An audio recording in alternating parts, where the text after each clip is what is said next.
Hello बच्चों, मेरी पाठशाला में आपका स्वागत है। आज हम क्लास 8 साइंस चैप्टर 5 उसके जो कीवर्ड्स हैं वो समझेंगे। तो अभी तक मैंने साइंस पे जितने भी वीडियोस बनाए हैं उसमें मैंने आपको जो हर टॉपिक का कीवर्ड समझाए थे, क्योंकि इन कीवर्ड्स को समझने से ही आपका पूरा टॉपिक आपको समझ भी आ जाता है। जब आप उसको पढ़ोगे तो आपको उस टॉपिक को समझना बहुत आसान होगा। तो हम शुरू करते हैं। इसके करीबन 15 वर्ड्स हैं, तो हम सभी वर्ड्स एक वीडियो में कवर नहीं करेंगे। आज मैं करीबन 5 वर्ड्स हैं वो आपको समझा दूंगा, ठीक है। तो उसका पहला वर्ड है बायोडाइवर्सिटी।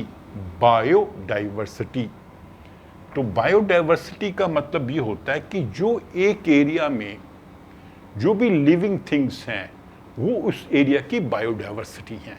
तो लिविंग थिंग्स में क्या आ जाएंगे? जो भी वहाँ के एनिमल्स हैं, बर्ड्स हैं, माइक्रो ऑर्गेनिजम्स हैं, सब जो भी लिजर्ड्स हैं, रेप्टाइल्स हैं, रोडेंट्स हैं,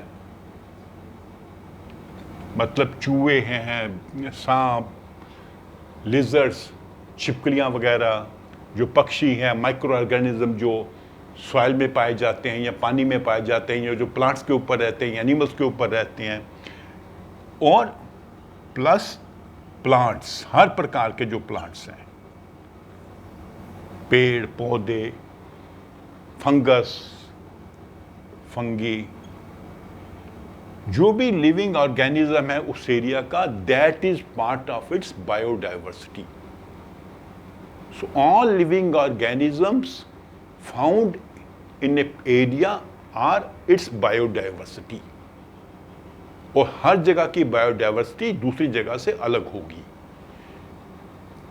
कहीं जगह पर एक प्रकार के प्लांट होंगे, कहीं जगह दूसरे होंगे। ऐसे एनिमल्स अलग होंगे, रोडेंट्स अलग होंगे, माइक्रो ऑर्गेनिजम्स अलग होंगे।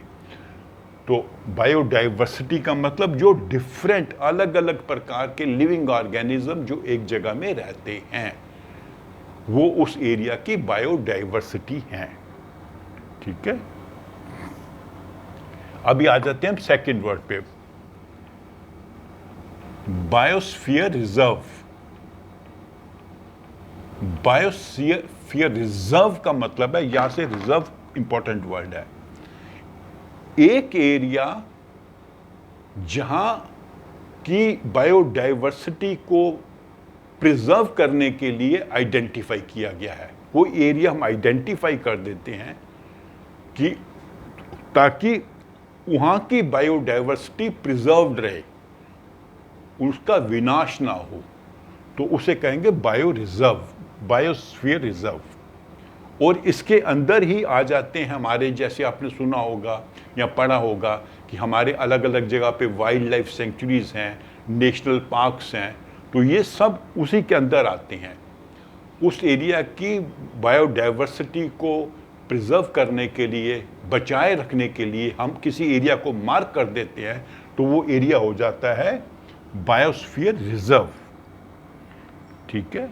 It is basically an area earmarked।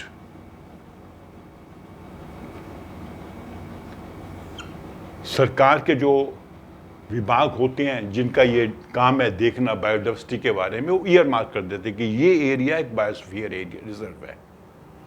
और वहां पर फिर हर प्रकार की एक्टिविटीज नहीं होती, कुछ प्रकार की एक्टिविटीज अलाउ की जाती हैं, ठीक है। तो बायोस्फीयर रिजर्व, इसको क्यों ये मार्क करते हैं? ताकि वहां की बायोडाइवर्सिटी को हम बचा कर रख पाएं। तो area are marked for preserving, preserve करना, उनको बचा कर रखना, the biodiversity of an area, that area.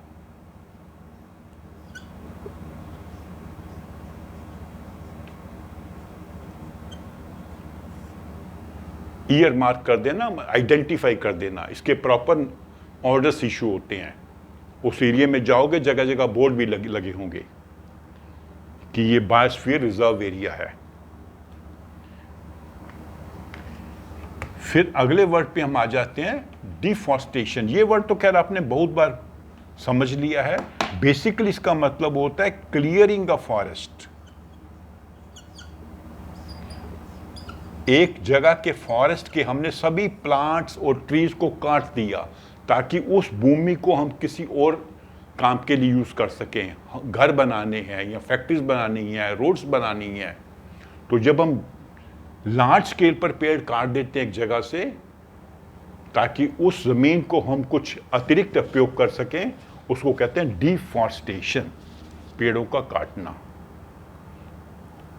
और कई जगह पर तो ये पेड़ काट दिए जाते हैं चोरी से भी, मतलब जंगलों से पेड़ काट लेंगे, जो लकड़ी चुराते हैं उस एरिया को पेड़ों से वंचित कर देंगे। फिर वर्ड आता है डेजर्टिफिकेशन। ये वर्ड बना है डेजर्ट से। डेजर्ट का मतलब रेगिस्तान। तो डेजर्टिफिकेशन का मतलब रेगिस्तान बन जाना, रेगिस्तान बन जाना। ये कैसे होता है? ये होता है जब एक एरिया की जो टॉप सॉइल है वो एरोड हो जाए, खत्म हो जाए। वो कब होगा? जब हम इस एरिया के पेड़ों को काट देंगे। जब पेड़ों को काट देंगे तो वहां पर पानी आएगा तो टॉप सॉइल को बहा के ले जाएगा, विंड आएगी तो टॉप सॉइल को बहा के ले जाएगी, और जब टॉप सॉइल बह जाएगी तो उसके साथ जो ह्यूमस वगैरह सब बह जाएगी। तो मतलब जो एरिया शुरू में फर्टाइल था, जहाँ पर खेती बाड़ी हो सकती थी, पेड़ पौधे लग सकते थे, अब वहाँ पर कोई भी प्लांट उगेंगे नहीं। नीचे से ऊपर की सॉइल निकल जाएगी, नीचे से रॉक्स वगैरह बाहर आनी शुरू हो जाएंगी। उस पानी में जब ऊपर की टॉप सॉइल निकल गई तो पानी होल्ड करने की कैपेसिटी भी नहीं रहती। बारिश का पानी आएगा, बह जाएगा, जमीन के अंदर बहुत कम जाएगा। तो धीरे धीरे वो एरिया जो है डेजर्ट बन जाएगा।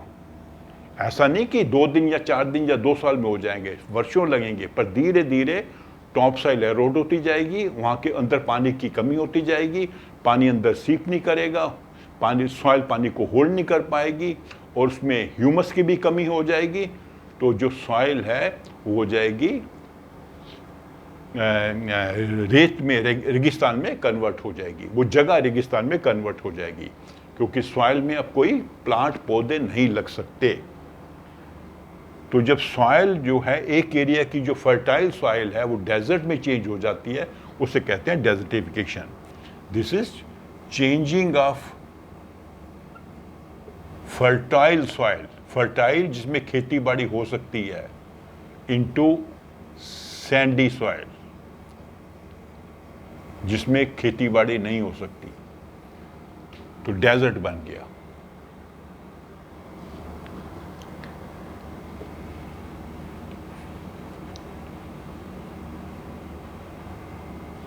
अगला वर्ड आता है इकोसिस्टम। इकोसिस्टम का मतलब होता है कि एक जगह पर जितने भी बायोडाइवर्सिटी है प्लस वहाँ के जो हैं abiotic things, non living things जो उसको अफेक्ट करती हैं। एक तो सारे जो वहाँ के प्लांट्स हैं, एनिमल्स हैं, माइक्रो ऑर्गेनिजम्स हैं, प्लस अदर लिविंग थिंग्स हैं जो भी हैं, चाहे रेप्टाइल्स हों चाहे लिजर्ड्स हों। ये एक है पार्ट इसका इकोसिस्टम का, प्लस वहाँ की सॉइल, वहाँ की वाटर बॉडीज, पानी वहाँ पर कैसा है, लेक्स हैं कि रिवर्स हैं, प्लस वहाँ की क्लाइमेट। तो ये सब इकोसिस्टम में आता है, और ये सब चीज़ें एक दूसरे को प्रभावित करती हैं। जैसी क्लाइमेट होगी वैसे वहाँ के प्लांट्स होंगे, जैसे प्लांट्स होंगे उस प्रकार के पेड़ पौधे, पशु प्राणी वहाँ पे रहेंगे, लिविंग थिंग्स रहेंगे, माइक्रो ऑर्गेनिजम्स होंगे। किसी चीज़ में चेंज आएगा, मान लीजिए टेम्परेचर बढ़ जाता है एक जगह इकोसिस्टम का, तो टेम्परेचर बढ़ने से पूरा इकोसिस्टम में परिवर्तन हो जाएगा। कुछ प्लांट्स हैं वो ग्रो नहीं कर पाएंगे, नए प्लांट्स उगने शुरू हो जाएंगे, कुछ जो लिविंग थिंग्स हैं वो सर्वाइव नहीं कर पाएंगी। और इकोसिस्टम जो है छोटा भी हो सकता है, जैसे एक पॉन्ड है, पॉन्ड भी एक इकोसिस्टम है, उसके अंदर किस प्रकार के लिविंग थिंग्स रहते हैं वाटर में, ठीक है। एक पूरा फॉरेस्ट इकोसिस्टम हो सकता है।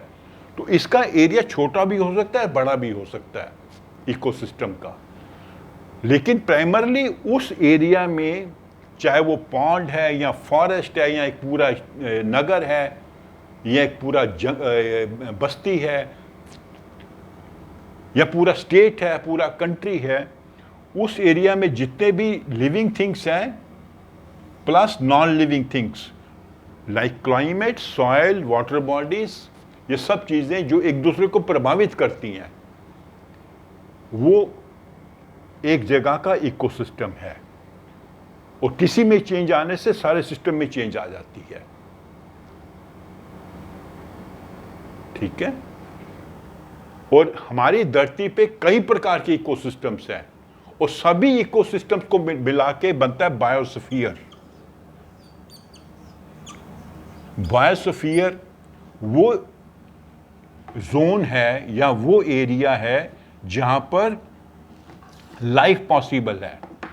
यहां पे क्या होना चाहिए? सॉइल होनी चाहिए या लैंड, एयर प्लस वाटर। जहां पे ये तीनों चीजें मिलती हैं, लैंड, एयर, वाटर, वहां पर लाइफ सस्टेन होती है, वहां पर लाइफ पॉसिबल है। चाहे वो पशु हों, पक्षी हों, माइक्रो ऑर्गेनिजम्स हों, प्लांट्स हों, वाटर एनिमल्स हों, वाटर के में रहने वाले लिविंग थिंग्स हों। तो ये सभी को मिला के बनता है बायोस्फीयर। और सभी जो धरती पर इकोसिस्टम्स हैं वो एक बायोस्फीयर का हिस्सा है। हमारा पूरी धरती का जो बायोस्फीयर है उसमें कई इकोसिस्टम्स हैं और एक इकोसिस्टम एक जगह का होता है और वहाँ के जो living things plus non living things, biotic and abiotic. Biotic होते हैं जो लिविंग होते हैं, एबायोटिक होते हैं नॉन लिविंग। दो वर्ड होते हैं, ये भी सिखा देता हूँ, बायोटिक एंड एबायोटिक। इसमें सब लिविंग आ जाएंगे, animals, birds, micro organism, plants. और इसमें abiotic, rocks, soil, water, air, climate, temperature, ये सब चीज़ें इसमें आ जाएंगी। ये नॉन लिविंग है, ये लिविंग है, ये दोनों मिला के इकोसिस्टम बनता है। और इकोसिस्टम छोटा भी हो सकता है, जैसे हम बताया एक पॉन्ड का इकोसिस्टम हो सकता है, और बड़ा भी हो सकता है, जैसे एक पूरा फॉरेस्ट इकोसिस्टम हो सकता है, ठीक है। तो ये मैंने आपको 5 वर्ड समझा दिए इस टॉपिक के। बाकी जो बाकी वर्ड है मैं उसमें 1 या 2 वीडियो बना के वो मैं आपको समझा दूंगा। तो अगर आपको मेरी वीडियो अच्छी लगी हो तो सब लाइक करें, अपने फ्रेंड्स के साथ शेयर करें और प्लीज़ मेरे चैनल को सब्सक्राइब भी करें। Thank you.